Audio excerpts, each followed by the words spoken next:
Di dunia trading, ada satu momen yang paling berbahaya.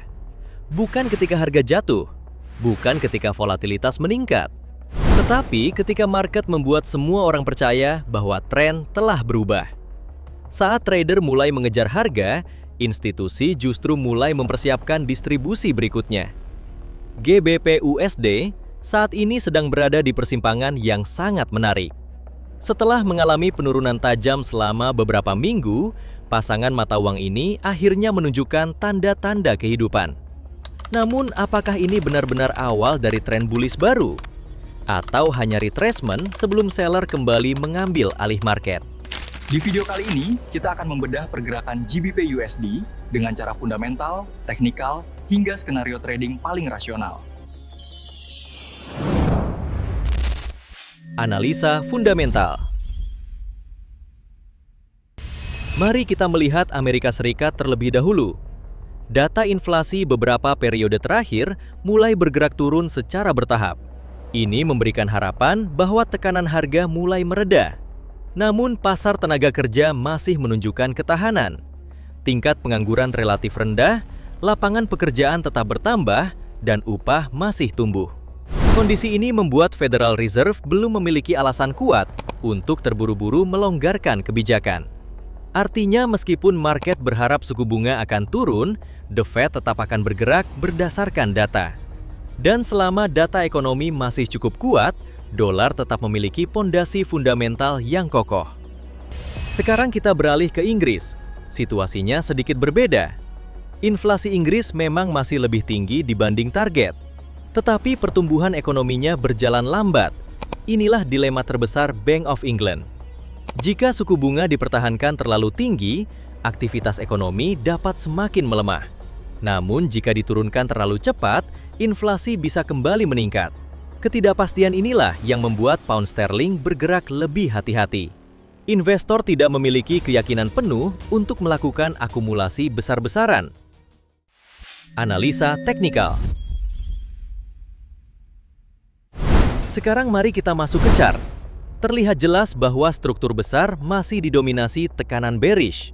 Penurunan tajam sebelumnya berhasil mematahkan struktur bullish. Break of structure terbentuk sangat jelas. Momentum turun bahkan mampu membawa harga dari area 1,3400 menuju area demand di sekitar 1,3140. Inilah titik di mana buyer akhirnya mulai masuk. Reaksi demand tersebut cukup menarik. Volume buyer meningkat, harga mulai membentuk higher low. EMA jangka pendek juga mulai berbalik naik. Namun kita belum bisa menyebut tren berubah menjadi bullish, karena struktur mayor masih berada di bawah area distribusi sebelumnya.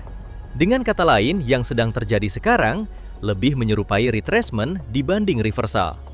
EMA cepat, mulai memotong EMA lambat dari bawah. Ini menunjukkan momentum jangka pendek mulai berubah positif. Namun EMA dengan periode lebih besar masih relatif datar hingga sedikit menurun. Artinya buyer memang mulai memperoleh tenaga, tetapi seller belum kehilangan kendali. Harga juga masih bergerak di bawah area supply utama. Selama kondisi ini belum berubah, probabilitas bearish masih tetap perlu diperhitungkan. Sekarang mari kita identifikasi zona institusi. Pada bagian atas terdapat zona supply di 1,3350 hingga 1,3400. Disinilah sebelumnya seller berhasil memulai penurunan besar. Apabila harga kembali naik ke area ini, potensi distribusi kembali meningkat.